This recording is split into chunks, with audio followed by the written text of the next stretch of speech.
Some men don't need to announce themselves. The room changes when they enter. Jeff Bridges spent 76 years becoming that kind of presence. 7 Oscar nominations, 48 years married. A quiet life in Montana that felt complete on the surface. Then October 2020 changed everything.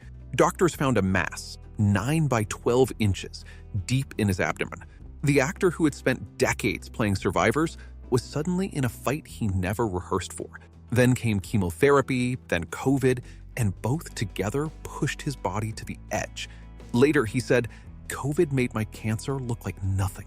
The hardest part wasn't just illness, it was losing control. The man known for effortless presence couldn't breathe without oxygen. Turning in bed took minutes of struggle. And still, one decision mattered most: walking his daughter down the aisle despite everything. To understand him, you have to go back. He wasn't just born into fame, he inherited a name already known.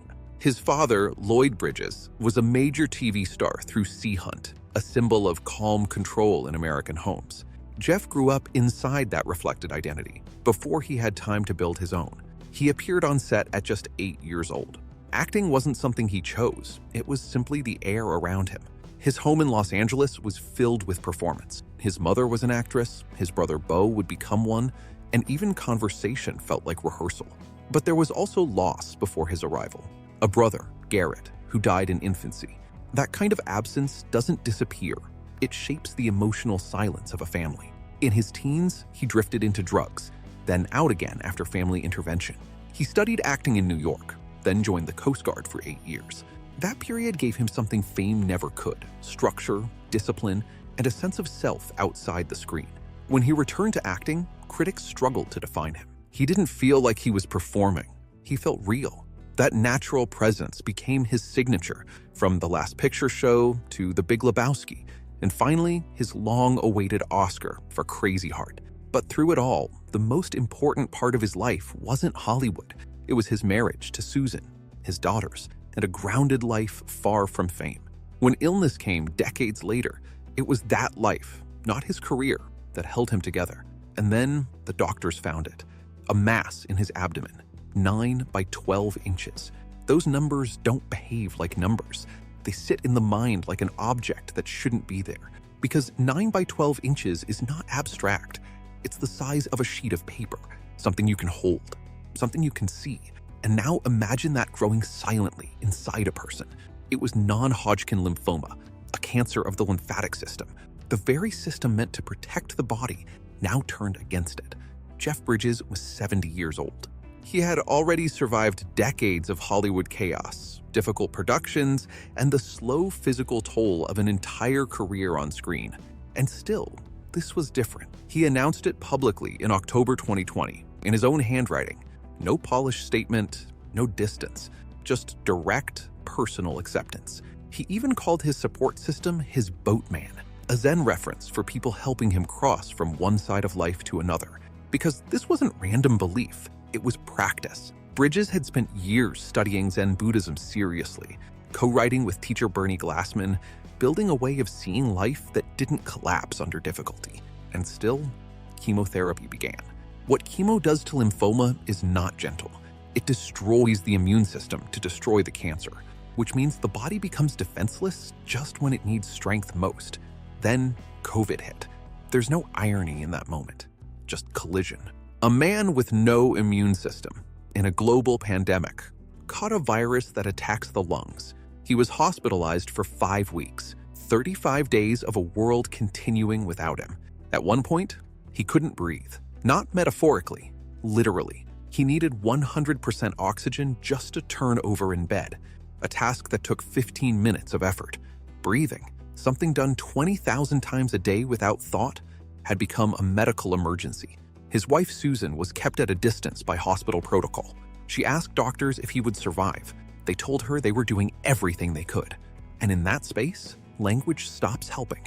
Because no philosophy, no discipline, no lifetime of presence prepares you for the moment where survival becomes uncertain in real time.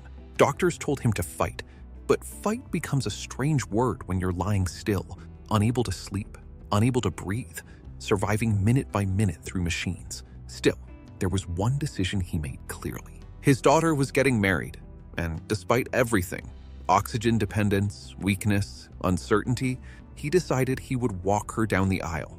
Not as hope, not as metaphor, as intention. And slowly, something shifted. The tumor began to respond, shrinking from something visible and heavy into something smaller and smaller again, until by 2021, it was described as remission, from a sheet of paper to a marble. But COVID didn't leave quietly. It left damage.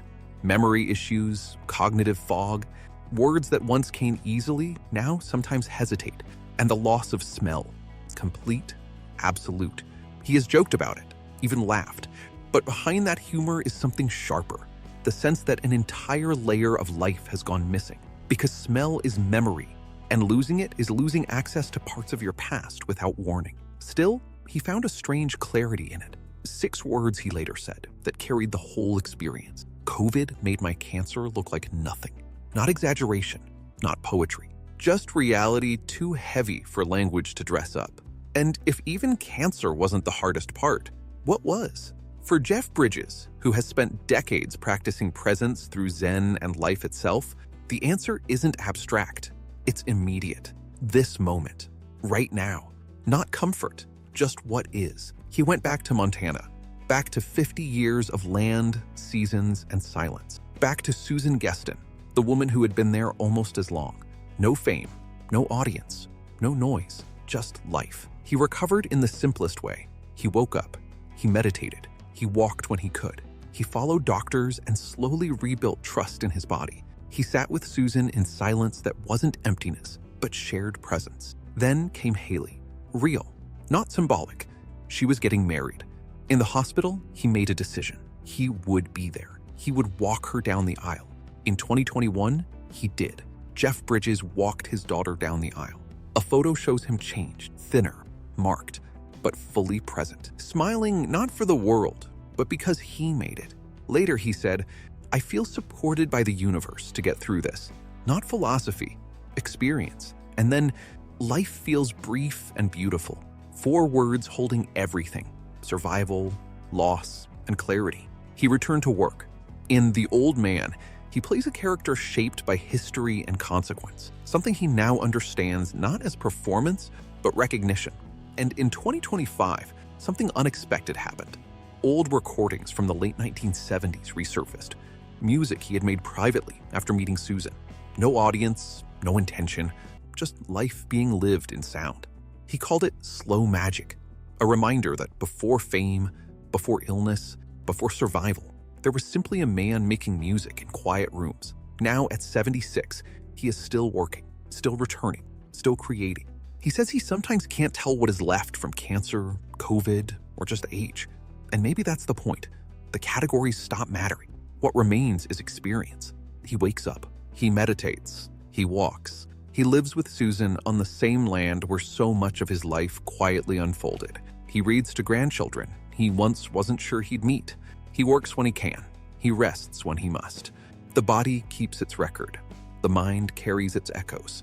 But life continues anyway. Not as triumph, not as recovery story, just as life, brief, beautiful,